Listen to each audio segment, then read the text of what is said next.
আমরা মিট করার পরে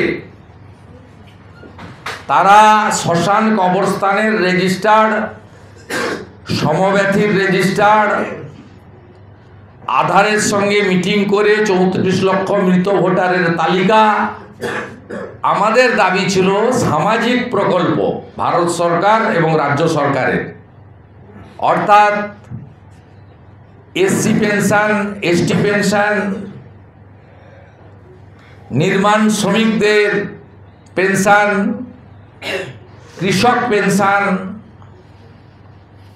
old age pension, widow pension, disable pension, এই সামাজিক প্রকল্পগুলোতে যারা ভাতা নিতেন পেতেন, ডিউ টু ডেথ রিজন তাদের ভাতা বন্ধ হয়েছে, তাদের তালিকা সংগ্রহ করে ডিইওদের মাধ্যমে নাম কাটতে হবে। যদি নিচের তলা থেকেও সাপ্রেস করার চেষ্টা করেন এখানে ধরা পড়বেন।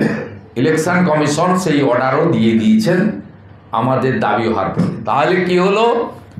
তাহলে এক হলো আধারের ডেট, আধার অথরিটি ইলেকশন কমিশন মিটিং করে 34 লাখ বের করেছে।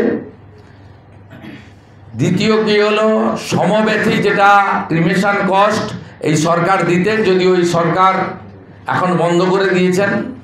অনেক স্কিম বন্ধ হয়ে গেছে, টাইম এলে বলে দেবো। শুধু একটা দুটো স্কিমে টিকে আছে সরকার, বাকি যা যা স্কিম করেছিলেন তার 80% স্কিম বন্ধ হয়ে গেছে। তা সমব্যথীর লিস্টে পাবেন, সাথে সাথে শ্মশান এবং কবরস্থানের রেজিস্টারে পাবেন। অনেকে বাড়ির জায়গায় দাহ করেন বা মাটি দেন, রেজিস্টার্ড শ্মশান বা কবরস্থানে দেন না। সেক্ষেত্রে বা অ্যাক্সিডেন্টাল রিজন বা অন্য কারণে অন্য রাজ্যেও অনেকের মারা যাওয়ার পরে ক্রিমেশন হয়ে যায়, যেটা এই রাজ্যের রেজিস্টারে পাওয়া যাবে না।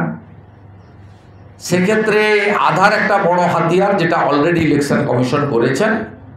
ফাইনালি সামাজিক প্রকল্পে ভাতা পাওয়া লোকেদের মৃতর তালিকা সরকারিভাবে সংগ্রহ করে সেটাও তারা করার উদ্যোগ নিয়েছেন।